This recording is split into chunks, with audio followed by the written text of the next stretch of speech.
আপনি ইংল্যান্ডের ব্রিটিশ মিউজিয়ামে যদি কখনো ঢুকেন, দেখবেন ইংল্যান্ডের ব্রিটিশ মিউজিয়ামের সাদা পাথরের ফলকে লেখা, বাবা হিসেবে, নেতা হিসেবে, সমাজ সংস্কারক হিসেবে মুহাম্মদ হচ্ছে এই পৃথিবীর একজন সুপারম্যান। বৌদ্ধদের বর্তমান বিশ্বের সবচেয়ে বড় ধর্মীয় নেতার নাম দালাই লামা। তিনি একটা ইন্টারন্যাশনাল কনফারেন্সে বলেছেন, মুসলিম বিশ্বের সর্বশেষ নবী তিনি সাধারণ কোনো মানব নন, তিনি অবিসংবাদিত মানব হয়ে পৃথিবীতে এসেছেন। মাইকেল এইচ হার্ট একটা বই লিখেছেন, পৃথিবী কাঁপানো 100 জন মনীষীর জীবনী তিনি সেখানে এনেছেন। কিন্তু তিনি খ্রিস্টান হয়েও সর্বপ্রথমে র্যাঙ্কিং এ যাকে 1 নম্বরে রেখেছেন তিনি হচ্ছেন আমার নবী মুহাম্মদুর রাসূলুল্লাহ। মহাত্মা গান্ধীর নাম শুনছেন? ভারতের অবিসংবাদিত নেতা। তিনি ভাবলেন সব সময় মুসলমানদের একজন নবীর কথা শুনি, সবাই বলে মুহাম্মদ মুহাম্মদ, কেই মুহাম্মদ, দেখি তো তার একটা জীবনী গ্রন্থ পড়ি। তো 2 খণ্ডের একটা জীবনী গ্রন্থের প্রথম খণ্ড উনি পেলেন। উনি ভাবলেন ভূমিকাটা, বইয়ের ভূমিকাটা পড়ে রেখে দিব।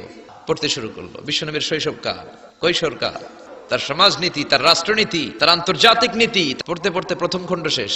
দ্বিতীয় খণ্ড তো তার কাছে নাই। পুরাতন লাইব্রেরিগুলোকে তন্ন তন্ন করে খুঁজে দ্বিতীয় খণ্ড জোগাড় করলেন, সেটাও পড়লেন। পরে তিনি অবাক, আমি ভারতের নেতা মহাত্মা গান্ধী অনেকের জীবনী পড়লাম, কিন্তু মুসলমানদের নবী মুহাম্মদের জীবনীর মতো কোনো জীবনী পাই নাই।